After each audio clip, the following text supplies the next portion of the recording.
As we navigate the amendments made to the Electoral Act and all the drama that ensued this week at the National Assembly, the FCT elections are also in focus, and two issues are top talking points: voter apathy and real-time transmission of results from the polling units to the IREV. All this and more after we update you on the activities this week in Nigeria's presidency. This is Dateline Abuja.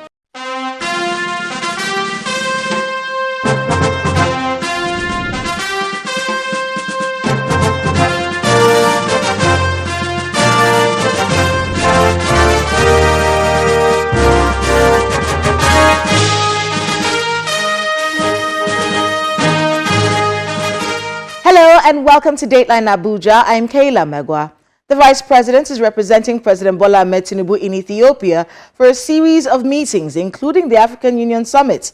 The President opened the National Economic Summit right here in Abuja and vowed to deal decisively with insecurity. Here's more on our Abuja Wrap. President Bola Tinubu has met with General Dagvin Anderson, commander of the United States Africa Command, AFRICOM, alongside senior American and Nigerian security officials at the presidential villa in Abuja. The high-level meeting also had in attendance service chiefs, including the National Security Advisor, Mr. Nuri Badu, Defense Minister, General Christopher Musa, Chief of Defense Staff, General Olufemi Oluyede, and intelligence chiefs, Mr. Mohammed of the National Intelligence Agency and Mr. Tosin Ajayi of the Department of State Services. The American delegation included U.S. Chargé d'Affaires Keith Efren, AFRICOM Senior Foreign Policy Advisor Ambassador Peter Ruman, and Command Sergeant Major Garrick M. Banfield. Details of the meeting were not made known, but this meeting comes following increasing security cooperation between the two countries as Nigeria continues its counter-terrorism operations in the northeast and northwest regions, as well as broader regional stability concerns across West Africa. Meanwhile, President Bola Tinubu has reassured Nigerians that the nation will overcome terrorism and banditry. The president stated this at the National Economic Council conference held in Abuja. According to President Tinubu, his administration is strengthening the security forces in the country to defeat insecurity. The INEC conference, which was presided over by the Vice President Kashim Shettima, aimed to enhance macroeconomic stability. Vice President Kashim Shettima has arrived in Addis Ababa, Ethiopia, to represent President Bola Tinubu at the 39th Ordinary Session of the Assembly of African Union Heads of State and Government, as well as the 30th General Assembly scheduled to hold on February 14 and 15, 2026, respectively. A statement by the Senior Special Assistant to the President on Media and Communications, Mr. Stanley Quarter, said the Vice President was received at the Bola International Airport by the Ethiopian Minister of Innovation and Technology, Dr. Belet Mola, alongside the Ethiopian State Minister of Foreign Affairs, Ambassador Berhanu Tsegaye, Nigeria's Minister of Foreign Affairs, Ambassador Yusuf Toga, Chargé d'Affaires Embassy of Nigeria, Ethiopia, Ambassador Nasru Aminu, Head of Consular and Ambassador-designate Ambassador Jeffrey Chima, among others. On arrival, the Nigerian Minister of Foreign Affairs, Ambassador Tugar, debriefed the Vice President on his itinerary at the summit.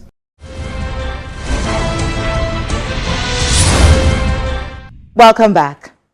The Electoral Act Amendment Bill was the biggest story this week. Emergency meetings, some ground shifting after 2 days of intense protests at the gates of the National Assembly. Here's how it all unfolded.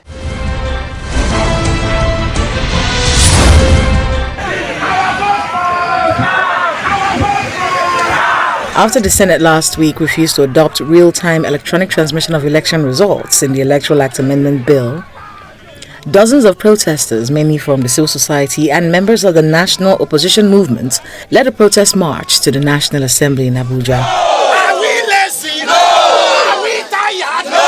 Are we criminals? No! Are we bandits? No! Our vote must! Our vote must! My vote must! It is day one of the protest, and the protesters say the protest is to compel the National Assembly, especially the Senate, to pass the proposal for real-time electronic transmission of election results. We are asking them to put the bill as real-time electronic transmission. That's what we want. Those are the main things. We don't even want two things. The heavy deployment of security personnel and this police barricade prevented the protesters from moving further. The inscriptions on the various placards summarize their message. The protesters want real-time electronic transmission of election results. If you can remember what happened the last time with Professor Mahmoud Yakubu of the glitches that they couldn't transmit results, we couldn't view results real time. That is not what we want this time around. The Electoral Act that was used in 2023, which led to the glitch that we had, because of that discretion that was given to INEC to decide what to do. And so Nigerian cannot again risk that kind of opportunity.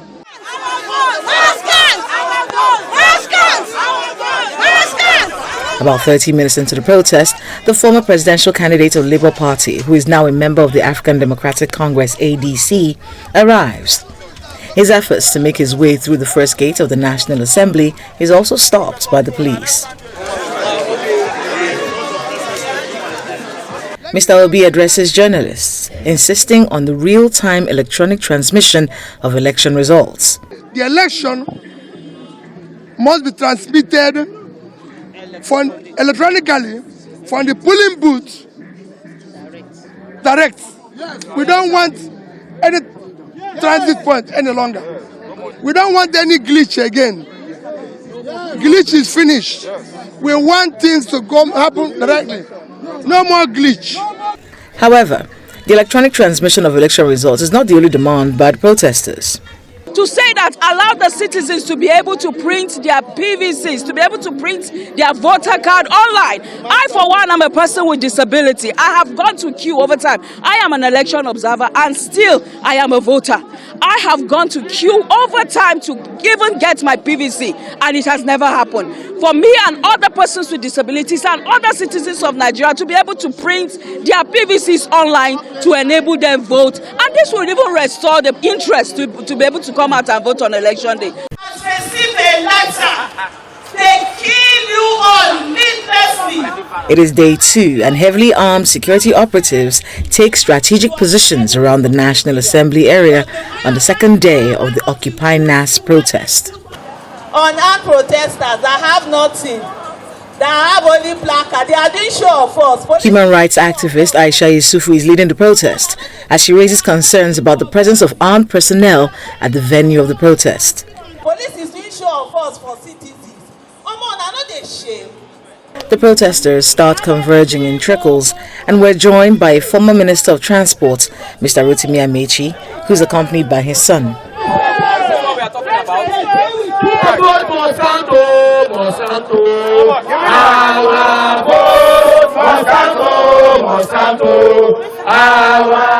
Chanting solidarity songs while displaying placards, the protesters expressed their displeasure at the decision of the National Assembly to stop the electronic transmission of election results. We must mobilize to match police for police. We must let them know that if they are 370, 070, like the gentleman said, we ourselves must let them know that they should participate, they should join us. When they see the number of people who have come out, they will join. It has been agreed that during the public hearing, Nigerians said what they wanted was electronic transmission of results. And the idea of public hearing is that whatever the people say is what you carry back. Elected members are not there to do their own bidding. I'm a former member. I know that I'm speaking from a point of experience and authority, that people who are elected are there to do the bidding of the electorate. And the electorate are saying what we want is electronic transmission of the results. We should not be giving rooms to the people that we elected, or even the people we are paying their salaries, so be saying that whether they will do something or they will not do. It's just like when you have employees, you don't just sit down and allow them for them to be saying they are the ones to decide or not decide. We, the people, are the ones to tell them what it is to do. And if we all come here and shut down the National Assembly, they will do the right thing. So people should not just be sitting there and say, oh, they will not do it. It's not okay that they don't do it. The spokesperson of the House of Representatives, Akin Rotimi, attempts to address the protesters. Nigerians have a lot of distrust in their leaders. They feel that we don't listen to them. And now that we've seen that they've been protesting here, we felt we should honor them by coming to listen to them and taking feedback. While the security personnel contained the protesters, the presidential candidate of the African Action Congress in the 2023 election, Mr. Omoyele Sowore, and the former Minister of Youth and Sports Development, Mr. Solomon Dalong, joined the protest. We are going to mobilize everybody in this country. And you know, when somebody like me say it, you know I mean it. This is the synopsis. Yes. That is why when I arrived and I saw barricades, I was surprised. What is the meaning of barricade? How can you barricade the people from their National Assembly? And we are calling on people. We can enter the National Assembly anytime. Kenyans did it. All right? Yes. What is that country that did it? Nepal. Nepal did it. Nepal, a country of a few people, did it. What is the gate when the people are ready? It's just going to set the agenda for the struggle for credible election. Because even if at the end of the day we got the president signing it, we will still now have to mobilize to ensure the enforcement during voting. The protesters are insisting that the response of the Senate will determine their next line of action as they reiterate the call for electronic transmission of election results in real time. Following the second day of protests, the Senate convened a special session, and the Senate Chief Whip, under Order 1B, raises a motion to rescind the earlier decision on the Electoral Act Amendment Bill under Clause 60, subsection 5. I am craving for the indulgence of the Senate to invoke Orders 1B and 52C of the Senate. Read the orders. Read the orders. However, tension rose as some lawmakers demanded that the votes and proceedings be finalized before any motion is considered. Will it be out of place for us to finish with the votes and proceedings, and then he can go ahead and change anything? Let's stay on this.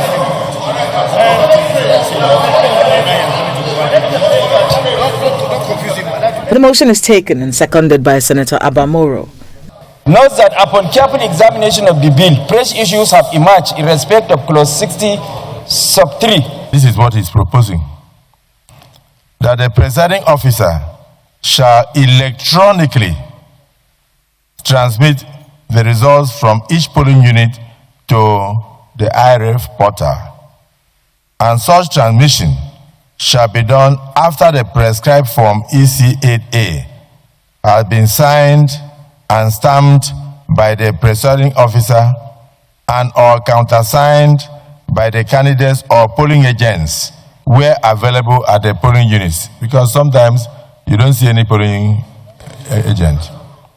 Provided that if the electronic transmission of the result fails, if it fails as a result of communication failure, in other words, maybe network or otherwise, and it becomes impossible to transmit the result electronically in form EC8A, signed and stamped by the presiding officer and or countersigned by the candidates or polling agents where available at the polling units, the form EC8A shall in such a case be the primary source of collation and declaration of results. In a voice vote, lawmakers adopt the votes and proceedings. But soon enough, there's an interjection as Senator Inaya Baribe raises a point of order, eliciting an uproar. Order, Mr. President, point of order. My order is Order 72, Mr. President. What does it say? Read. No.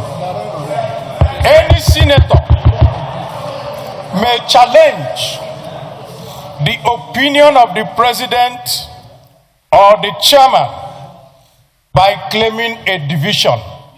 Mr. President, I claim a division. In respect of? We need to vote individually now. Yes. That motion. SP, put it to vote! Put it to vote! Senator Baribe has proposed that we should go ahead and vote. And for me, I think we should do so that everybody can answer his father's name. Moments later, in a surprising twist, the opposition lawmaker who called for individual votes made a U-turn. I wish to withdraw my motion. Any seconder? I think we should indulge him. I want to plead with all of you. So the slip that we should go ahead and do division. which he has withdrawn now, is hereby upheld. Meanwhile, the Senate President has expanded the membership of the Senate Conference Committee to 12, directing members to commence sittings immediately as legislative work on the bill enters its final stage. The Conference Committee, when you meet, you know that this is a matter of urgency. He expressed optimism that President Tinubu in the next 1 week will sign the bill into law. Back to the protest ground the next day in what was meant to be the third day of the Occupy National Assembly protest. There is no protester in sight. Only security personnel comprising the police and the army are at the venue, with the Senate shifting its position and allowing the electronic transmission of election results, with a caveat to resort to manual backup whenever transmission fails. Some of the protesters have described the position of the Senate as being clever by half and insist that the term real-time transmission should be included in the clause.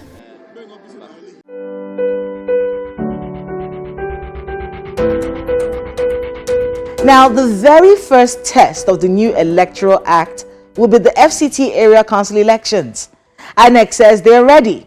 Electronic transmission of results will be done. But when it comes to real-time transmission, will INEC be able to deliver in that area in these FCT area council elections? Please watch this. Mr. Wilfred Ifoga, welcome to Dateline Abuja. Thank you. So let's talk about the FCT elections. Everyone has been, trying to run around. I saw that there were mock exercises not too long ago. How ready is INEC for this election? Okay, in terms of our readiness, we are very ready.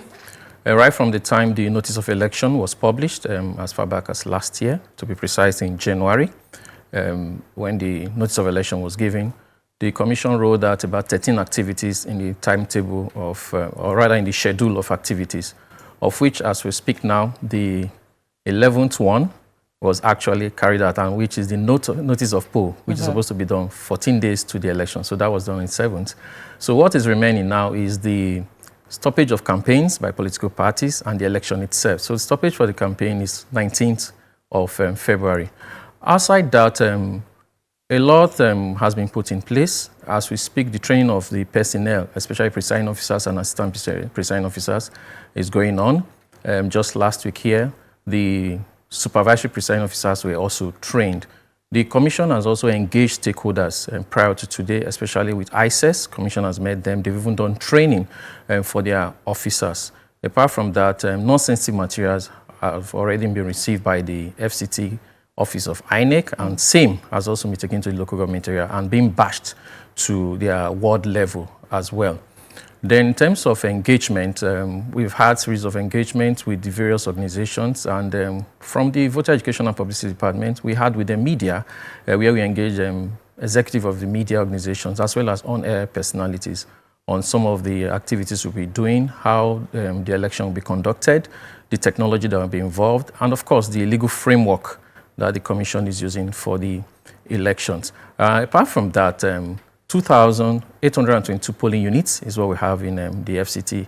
And of course, we have 62 wards, and we have 6 area councils. So in all together, we have about 68 constituencies that this election will be conducted, and results will be returned. And over 1.6 million voters are expected to take part in this exercise. So far so good, and we're prepared, like just you mentioned, in order to ensure how effective our systems are, especially with the beavers. We did a mock accreditation on the 7th, and the chairman of the commission and some national commissioners and some directors and staff from the FCT area councils were out there to monitor how it went, and it was very successful. Technology. Are we using the IREV for this election? Is there going to be real-time transmission of the results of the IREV? Why are we looking at the real-time transmission? We are going to use the IREV. The IREV, like we say, is a result viewing portal. Of course, all results that will be generated, that will be produced from the polling units by the presiding officers, of course, will be scanned and uploaded on the IREV. But you don't know about real-time, though? Oh, let's leave that out for now. Of course, we'll do our best to ensure that, yes, as soon as it's uploaded, as far as network coverage is concerned, of course, those results will be seen on the IREV. I mean, I brought it up because that's the biggest story this week, isn't it? That's what is trending. With the National Assembly and everything. And, well, for the FCT, many people will argue that there's network everywhere here. So we shouldn't be dealing with any issues with network. Shouldn't we be able to just view the results in real time? Yeah, well, of course, they will view the results. They will definitely get the results. But you don't know if it's going to be in real time. Oh. Spare me that for now. All right, we'll spare you, but we'll be watching to see how it all unfolds. So let's talk about the candidates themselves and what kind of engagements you're having with them, because this is a very crucial election. There's a lot of offices that are being, vied for in this election. What kind of stakeholder engagements have you had? Abuja is not really known for electoral malpractice and stealing of ballot boxes and things like that. But what kind of engagements are you having with these people who are vying for these offices? Okay, prior to today, on several occasions, the FCT office, talking about the resident electoral commissioner and other management staff there, they've been having engagement with the political actors as far as FCT council, as far as FCT is concerned. So apart from this engagement, like from records, about 570 candidates are participating, which cuts across all parties. So even as we speak, I think the week to the election, the week of the election itself, the chairman of the commission will also engage all stakeholders in FCT area, in the FCT area, so that they can engage and see how far we have prepared. Updates will be given. Then if there are areas they need clarification, and the chairman will be there himself, and other national commissioners, and other top management staff of the commission to answer their questions, and where they need to maybe make adjustment. Probably, since the commission is present, they will do that. Let's talk about something that was announced recently from INEC about the uncollected PVCs. A lot of people haven't collected their PVCs. What has been done about that situation? Okay, in terms of collection of PVCs, yes, I know we have some good number of PVCs with us, but then for FCT that is having the election, weeks back, we did the collection of PVC at the ward level, where our officials went down to the ward levels to give out these PVCs for some number of days, and thereafter they came back to the area council office of INEC, and it's expected that those who are unable to pick it up at the ward level should go to the INEC area office there to pick it up, and I think that ended on the 10th or so, to be precise. When it comes to voter apathy, Abuja is notorious for voter apathy, especially with area council elections. Yes. With voter education, how much engagement have you had with the FCT residents? Because it's voter education that your department does. Are you worried about voter apathy in this election? I will say this, for INEC is not a political party. We are not the ones canvassing for votes. And the best we can do is to, first of all, engage the political parties, let them know what they are to do, and also publicize our activities, and also make known to the public and citizens that election will take place in the FCT, and this is the date for the election, and this is what is expected of them to do. And probably we'll go further to also let them know where they can find their polling units. And with the aid of technology, online too, you can also be able to know the location of your polling unit for those who want to vote. Yes, Abuja has this issue of people not really coming out.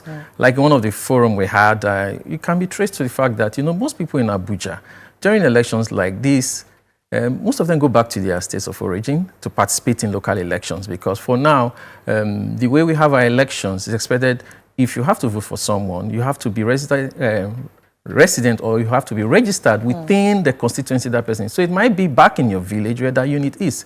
So it can't be in Abuja, except you do a transfer prior to that time. But we know definitely the transfer period is not that easy, because when you do transfer, it's approved before a new card is now issued to you. But probably in the near future, we'll look at all these things and see how it will be seamless, especially when you want to participate in the elections like that. I think that's a very important point. And, I just never thought about it that way, because a lot of people are registered to vote in their hometowns. Exactly. So when it comes to the FCT elections, you have to be registered to vote here. Exactly. So if you're not registered to vote here, you can't participate in the process. Or you do a transfer, but the transfer takes time. Yes, when the window falls, just like we're having CVR now, like those who wanted, probably they have someone they liked and that they want the person to be voted in. So prior to this time, they should have done their transfer if they were previously registered. All right, well, as we wrap up, So let's talk about what the exercise is going to be like. What are some of the things that are going to happen? Security deployments, and then of course movements. That is there going to be freedom of movement? Is there going to be restricted movement? And your last words to the FCT residents. All right. I think from the engagements we've had with the various stakeholders, especially with the security agencies under the aegis of ICES, they've actually assured not just the Commission, but Nigerians that everything will be smooth. There will be security to protect both the personnel, electoral materials, and the voters themselves. So we encourage those who are registered to vote and want to participate to come out and vote. And for restriction of movement, of course, that's still with the security too to determine for anything that will make the election go smoothly. Remember, this is a grassroots election, so definitely they do everything possible to ensure that the election is hitch-free. Well, thank you very much Thank you. for making out the time to be with us on Dateline Abuja, and good luck with the FCT elections. We will be keeping tabs with you all the way. Thank you.